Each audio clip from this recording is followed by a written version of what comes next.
সকল ব্যবসায়িক যারা ব্যবসা করে, ব্যবসা করার মাঝে তারা শপথ করে বলে, আরে ভাই এই মালটি আমি বিশ্বাস করেন, এই মালটি আমি কিনতেও পারি না এই টাকা দিয়ে, আপনি যেই দাম বলেছেন আল্লাহর শপথ করে বলছি এই মাল আমি এই টাকা দিয়ে কিনতে পারি নাই।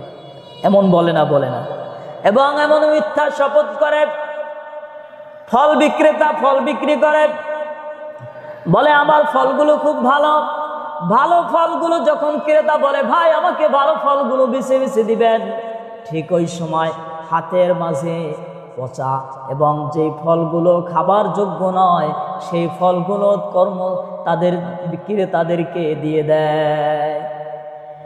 এমন ব্যবসায়িক যারা রয়েছে, আল্লাহ পাক রব্বুল আলামিন এই মিথ্যাবাদী প্রতারক ব্যবসায়ীদেরকে আল্লাহ তাআলা পরিশুদ্ধ করবেন না, তাদেরকে শাস্তি দিবেন, তাদের সাথে কথা বলবেন না, তাদের সাথে আল্লাহ তাআলা তাদের দিকে তাকাবেনও না।